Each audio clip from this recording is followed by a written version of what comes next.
that somehow. Yeah, and then here's my here's my frustration with the writing thing the story I was just telling you about. Yeah. Because this is, you have people who want a script, who want to submit it to festivals to try to make a name for themselves, even if they didn't write it. Mm-hmm. But the problem is these people, because they don't know how to write a script, if they end up winning and somebody comes along and says, hey, I like your work, can you write this for me? What are they going to do? Because they themselves can't write a script. Somebody else ghost wrote it, Yeah. And then you put yourself in this really bad position and you're screwed. Mm-hmm. It's not hard to, lose your, that's what I'm thinking of, credibility in the industry at that point. So it's like, if you're going to put something out there, just go back to the same ghost to get it written. You could go back to the same ghost, but this time it's like, okay, now you're definitely something. paying up. Yeah. Because I know you just won such and such from that festival, so you better. Yeah, definitely. Because if you're going to keep using that same person, you definitely want to pay them at least something, for sure. For their stories. But like, really, I think the best thing for me is just the idea that,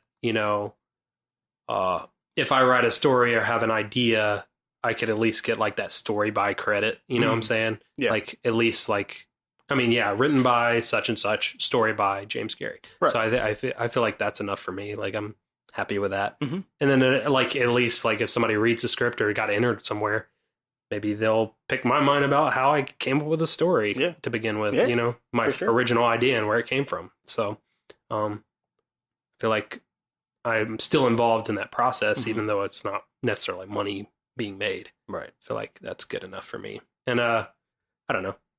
I'm the one we're doing. I'm involved in the whole thing. So from beginning to end. So it's I think that's the best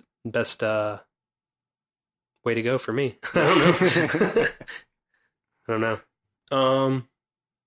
So speaking of this discussion of writing, and in particular the duplex that James says that he's a part of, he is. I'm just, Anyway, how we should probably describe how that got started, really. Yeah. Because originally the story was a 17-page script, I think, that you would read. I think it was close to 17. Well, I think it started with 12. Maybe it's 12. Maybe it was 12. Yeah. Okay. So the script started as a 12-page script that you gave me because it was this idea that you had, and you had mentioned you weren't a very good writer. You wanted me to look at it. You actually wanted one of our friends to look at it, and he couldn't find the story in it. He couldn't find not just the story, but the time to put into it. And and so you brought that up, and I was like, let me look at this. I'll check it out. Let me try this. Because I kind of pitched the story a little bit to you before you read it too. Yeah. But like even further back, like we both went to. Are we saying where we went to school? Sure, why not? Okay, we both went to Liberty University, and we had to do a thesis film, and I was working on one that was like a post-apocalyptic film and everything, and then I decided that might be hard to film. I was like, this might be kind of hard to film, and I feel like I can do something a little simpler that I can use just any locations or whatever, just regular places to film it. And so I got this idea. I watched Punch Drunk Love, and I actually liked the character in that Adam Sandler plays. He's like very like kind of scared, and like he's like very nervous about everything. He has like 7 sisters. I could be getting that wrong, but he has a bunch of sisters. He goes to the family house, and he's like kind of moving through the room like awkwardly. I don't know. I just saw something in that character, and I was like, I don't know. I just felt like, I could bring some more out and kind of put that character in a different framework. Right. So I wrote a character that was a serial killer, and he meets a girl who is also a serial killer, and they fall in love. And then I got turned down because it's Liberty University, and they didn't want that to represent their school. So I had to go back to the post-apocalyptic thesis film. I went back to that same script, which was hard to film. And then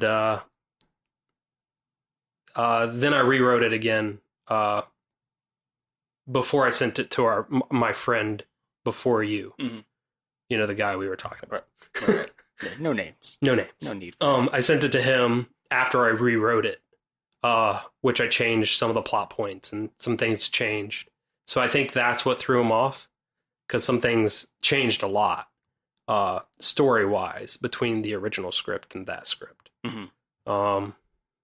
So I don't want to say what changed exactly, because there's some points that are better as a surprise. Right. For sure. Yeah. So, and then you got it, and you turned it into a short. Yeah. So, I mean, it was already a short, 12 pages, but then I added 18 pages to it. You turned it into like something that could play on a TV. Exactly. Yeah. And we rewrote some of the first couple pages that you had written, just kind of touching it up. Nothing really had to be changed, but I was basically feeding off of what you had already had in those first 12 pages. And I added 18 pages, turned it into a 30-page script, finished it, brought it up to you, and basically like, dude, this could be a feature. And I hated it, and then we rewrote it. No, I'm just kidding. I'm kidding. Okay, whatever. No, I liked it. I liked it a lot. And then we were like, I think we could do more with this. I feel like there's plot points we could add to it to make it stronger. Mm-hmm. Some character development we could add to it to make it longer and stronger. So we made it longer and stronger. Yeah, we did. We sat down, I think about almost 4 hours. I think we sat down and plotted everything out as a plot point outline. Point by point. Yeah. Like, and nothing too descriptive. Like, there are portions that were somewhat descriptive, but for the most part, it was like a couple words or a sentence or something like that. And it wasn't even that long of an outline, really. No. It really wasn't. It wasn't long. We had enough where I was like, I can get 90 pages. I can get 90 pages. And it's actually 100 pages. So it turned out really well. And obviously we're going through rewrites now. Yeah.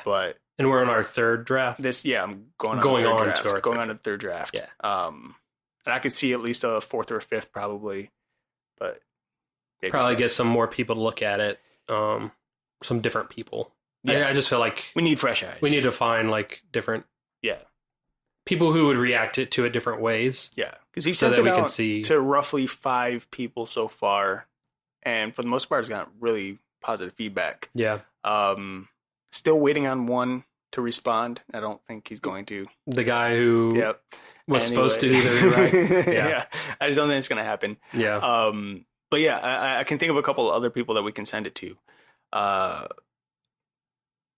But I actually need to. I know I keep saying I'm going to sit down and redraft it, and then I don't. I mean, you're fine. We got time. But it's one of those. I personally don't want to rush it. Yeah. Because I feel like sometimes, when you're a writer, you're supposed to sit down every day and kind of write something. But I feel like separating yourself from something for a little while, it can be refreshing. It can be. Yeah, when you read back over and go through it, you'll see things differently, and you might notice something that you didn't notice before. The thing is, I know that once I start it, which is fine, but once I get back into it, that's all I'm doing for the next week. It's not going to take me a week to get through it, but I'm going to want to write and rewrite and everything. Yeah. Which is fine, which is good. But right now, there's just so many other things happening. I'm like, if I get to that point, I'm not going to do the other stuff I need to do. Yeah, we're right in the middle of a move. So. Yeah, all kinds of stuff happening right now. But so, there's plenty of stuff that we've talked about regarding the script. You and I had gone over it together last week. I think it was maybe 2 weeks ago. I don't remember. Yeah. But we sat down in front of the computer, went over all the different highlights, because that was the one thing I was pushing you to do, is to sit down and read it. Well, I read it. I read it the first time. You read it the first time because you called me when I was at the airport on my way back to Cleveland. So, I knew you read it. And the problem was, I'm going to be honest, I was worried about how you would take it, like anything I said. See, everybody's worried about how I'm going to take my I don't know. I'm always criticism. Worried about like whenever I write or criticize something. I don't know if it's called criticize. Whenever I'm a critic of something, I feel like people respond negatively, and I was like hoping that you wouldn't. You know what? Here's the thing. This is, in my personal belief, is anyone who is offended by someone criticizing them are people who are just insecure about their own whatever, their own creativity. It could be writing, it could be filming, it could be singing, it could be whatever it is they're doing, but that's something you just got to take on the chin and then move forward, because here's one thing. Planet Fitness, all right, I work at Planet Fitness right now because it's cheap, but there's a big sign at the on the wall that says Planet Fitness equals no critics, and I'm thinking, The problem with that sign is if you have no critics, you're never going to get better at anything. Yeah. And that is pretty much how it is in life. If you're not willing to take the criticism, you're never going to grow in your profession. Yeah. Or your art or whatever. I think there's a time for critics and time for not. Well, sure. I mean, and those are things you need to take with a grain of salt. I mean, obviously there have been things mentioned by you and by others that are like, I don't like this or I don't like that. And I'm like, that's too bad, because that's the way it's going to be. That's how it's going to be. Yeah. But then there are other things there's like, okay, that makes sense. And I should do something about this. But yeah, and when we went over it, because I specifically like pulled you aside and we went through the script together. Right. When we went over it. And I'm sure you could hear like I was explaining a little more detailed than I wrote, like what I was thinking at certain parts and why I was thinking it. And I also made a point to say, if you see it some other way, that's fine. Like you can leave it the way it is. Like I like your script. And there was just certain points where I was like, I feel like this could make it a little stronger, or this could like feel like we could add to a character, right? Like in the way they say something, like an exclamation point versus a non-exclamation point can make like a character from going from yelling to saying it more introspectively or something like that. Mm-hmm. That was just what I was thinking when I was reading, and I was like, if she says it this way, then that's gonna like. Because she's yelling the whole time, or she's always angry. Right. I feel like a moment of like, kind of like introspection would be good, even if we never see that character yet. Right. Yeah. Which actually goes into something that I played around with for the first time ever on this script, and that was the action thoughts that I wrote. I don't know what you would call them. They threw me. You should have warned me. I'm sorry. So I wrote. Okay, so this is what happened. I was reading the script for the most recent It movie as I was writing this. And the problem with reading scripts or any story while you're writing something is that sometimes those stories transfer over to your writing. Yeah. And in this case, it wasn't like any plot points or anything like that, but it was a style of writing in which the writer for It was writing little notes, like the thoughts of certain characters.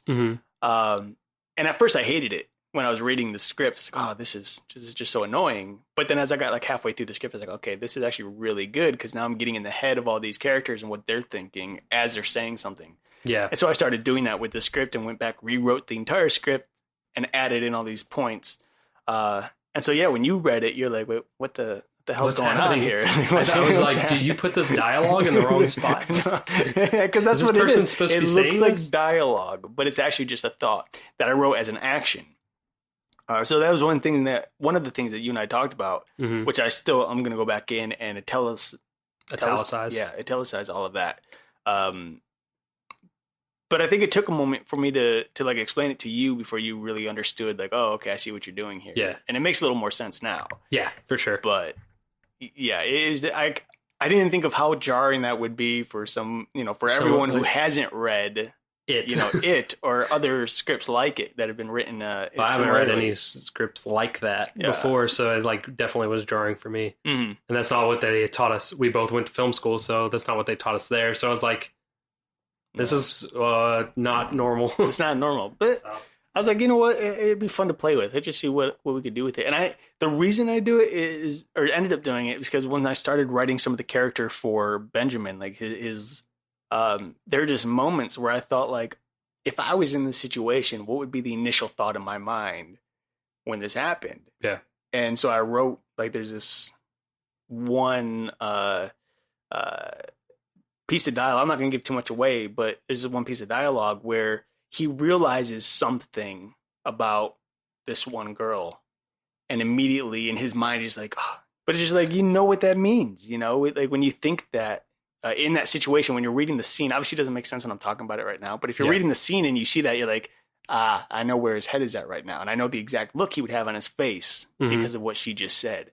And that's what I was thinking. I was thinking, because I am slated to direct this film. Yeah. I was thinking in a director's mindset as to what I would see from my character, from my actor at that moment.